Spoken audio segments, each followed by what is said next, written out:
नमोऽस्तुते व्यासविशालबुद्धे फुल्लारविन्दाय तपत्रनेत्र येन त्वया भारततैलपूर्णः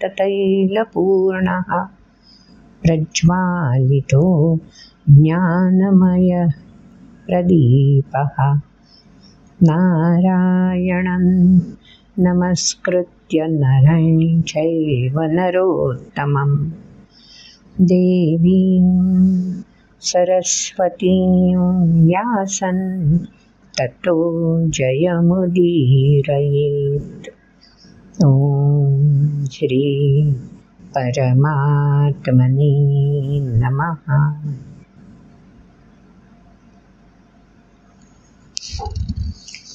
आज एक वेगळी शोधयात्रा आपल्यासमोर आणणार आहे।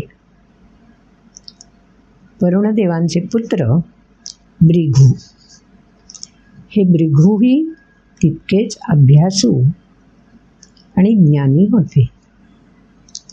वरुणदेवांकडून अभ्यास शिकत असताना एक दिवस त्यांच्या मनात सहज प्रश्न आला आणि तो त्यांनी आपल्या पित्याला विचारला, ब्रह्मन म्हणजे नेमकं काय? प्रश्न ऐकल्यावर वरुणदेव हसले आणि भृगुला म्हणाले, याचं उत्तर मी नाही तुला सांगू शकणार, ते तुझं तुलाच शोधावं लागेल। भृगु म्हणाला, ठीक आहे, मी उत्तर शोधून काढेन। आणि भृगु उत्तर शोधण्यासाठी एकांतामध्ये बसला, चिंतन मनन सुरू केलं। जेव्हा चिंतन मननाला सुरुवात केली तेव्हा त्याला वाटलं, ब्रह्मन म्हणजे असं काहीतरी आहे की जे सर्वात महत्त्वपूर्ण आहे। मग आपल्या जीवनामध्ये आपल्याला सर्वात महत्त्वाचं काय आहे बरं? विचार करता करता त्याच्या लक्षात आलं की अरे, अन्न नाही मिळालं तर जीवनच संपेल ना। हां, म्हणजे अन्न म्हणजेच ब्रह्मन असलं पाहिजे। आपण श्लोकांमध्ये म्हणतो ना, अन्न हे पूर्ण ब्रह्म। तसंच त्या भृगुला वाटलं आणि तो वडिलांकडे आला। वडिलांना म्हणाला, मला उमगलं ब्रह्मन म्हणजे काय। ब्रह्मन म्हणजे अन्न।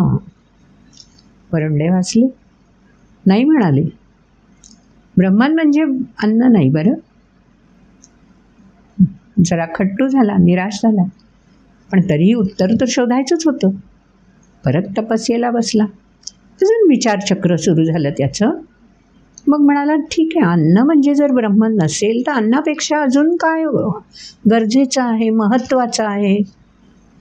हां, मग त्याचा विचार करता करता लक्षात आलं, अन्नातून ऊर्जा उत्पन्न व्हायला हवी तर विकसन आहे, आणि विकसन होणं तर महत्त्वाचं आहे। मग अर्थात प्राण महत्त्वाचा, कारण प्राण नसेल तर ऊर्जा कशी उत्पन्न होईल? म्हणून अन्न जरी असलं तरी प्राण हवा तरच ऊर्जा उत्पन्न होईल की जी आपल्याला विकसनासाठी उपयुक्त ठरेल। हां, बरोबर, प्राण म्हणजेच ब्रह्मन। आला परत, विचारलं पित्याला, आता मला उत्तर बसलंय, प्राण म्हणजे ब्रह्मन, बरोबर ना? योग्य दिशेने चिंतन चालू आहे तुझं, पण अजून चिंतन करणं आवश्यक आहे, वडिलांनी उत्तर दिलं। पुन्हा भृगु तपस्येला बसला, आणखीन चक्र जोरात सुरू झालं। अन्न तर आवश्यक आहेच, प्राण असला की ऊर्जा मिळेल।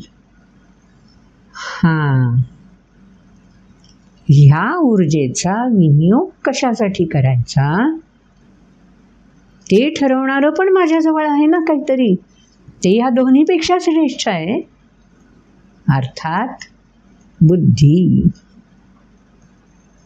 ती बुद्धी माझ्याकडे आहे, म्हणून मी अन्नापासून उत्पन्न झालेल्या ऊर्जेचा, प्राणाचा विनियोग कसा करायचा याचा निर्णय मी करू शकतो। म्हणजे बुद्धी सर्वश्रेष्ठ आहे, तेच ब्रह्मन असलं पाहिजे। पुन्हा पित्याकडे आला, आता मला उलगडलं कोडं. ब्रह्मन म्हणजे बुद्धी, जाणीवा. वरुणदेव हसले, नाही म्हणाले, वाटेवर आहेस पण अजून ब्रह्मनपर्यंत पोहोचला नाहीस. पुन्हा भृगू चिंतनाला बसला. खूप चिंतन करावं लागलं आता त्याला, कारण बुद्धीपेक्षा श्रेष्ठ अजून काय असू शकतं. काही केल्या त्याला कोडं उलगडेना. आणि चिंतन करता करता करता करता तो इतका तल्लीन होऊन गेला, किती काळ लोटला त्याचंही भान त्याला राहिलं नाही. आणि एक क्षण असा आला की ज्या क्षणी त्याला ती शलाका म्हणतो ना आपण, चमकून जाते, तसा दृष्टीपुढे शलाका, तेज चमकून गेलं आणि त्याला ब्रह्मन गवसलं. ब्रह्मन म्हणजे नेमकं काय? ब्रह्मन म्हणजे माझ्या जवळ असलेली क्षमता, जी मी आत्ता कसाला लावली आणि ब्रह्मन शोधण्यासाठी मी चिंतन करत बसलोय, हेही भान त्याला उरलं नाही. तेव्हा ब्रह्मन गवसल्याचाच आनंद इतका होता की तो देह, भान, सारी सृष्टी सगळं सगळं विस्मरणात गेलं. आणि त्याच आनंदामध्ये, त्याच समाधानामध्ये तो तल्लीन होऊन रत राहिला. जेव्हा दीर्घकाळ भृगू परत आला नाही आपल्याला ब्रह्मनचं उत्तर सांगण्यासाठी, तेव्हा वरुणदेव मनोमन उमगले आणि आपणच जंगलामध्ये, रानामध्ये शोध घ्यायला निघाली. आणि एके ठिकाणी त्याला भृगू आनंदमग्न, आनंद विभोर स्थितीमध्ये, तेजपुंज शरीर आणि चेहरा अशा स्थितीमध्ये समाधिस्थ भृगू त्यांना दिसला. वरुणदेवांनी वाट पाहिली आणि हळूहळू त्याच्या मस्तकावर हात ठेवून त्याची समाधी उतरवली. ज्या क्षणी भृगूंनी डोळे उघडले त्या क्षणी तो म्हणाला, शोधयात्रा संपन्न झाली. आता वरुणदेवांनी विचारलं, ब्रह्मन म्हणजे काय? भृगूंनी सांगितलं, आता मला मी अभ्यासलेलं तत्त्वमसी उलगडलं.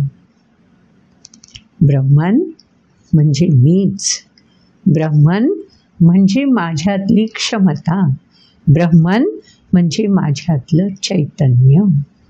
आणि हे फक्त माझ्यात नाही, यत्र तत्र सर्वत्र आहे. तुम्ही मला समोर दिसताय, तुम्हीही ब्रह्मन, मीही ब्रह्मन. आणि आनंद विभोर होऊन भृगू आपल्या पित्यापाठोपाठ, वरुणदेवांपाठोपाठ निघाला. शोधयात्रा अशीही करणं मानवालाच शक्य आहे बरं. आपणही कधीतरी शोधयात्रा हळूहळू त्या दिशेपर्यंत घेऊन जायचा करूयात प्रयत्न. आधी अनेक अडथळे पार करावे लागतील. ते अडथळे पार करण्याचं सामर्थ्य माझ्यात आहे याची चुणूक आपण लक्षात घेऊया.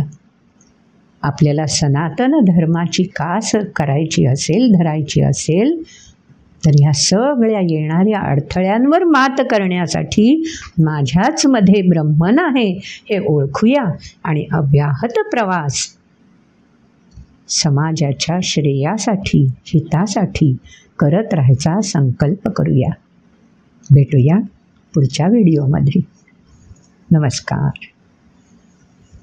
व्हिडिओ आवडला असेल तर लाईक जरूर करा, शेअर तर आपण करालच, आणि हो, चॅनल सबस्क्राईब करायला विसरू नका हां.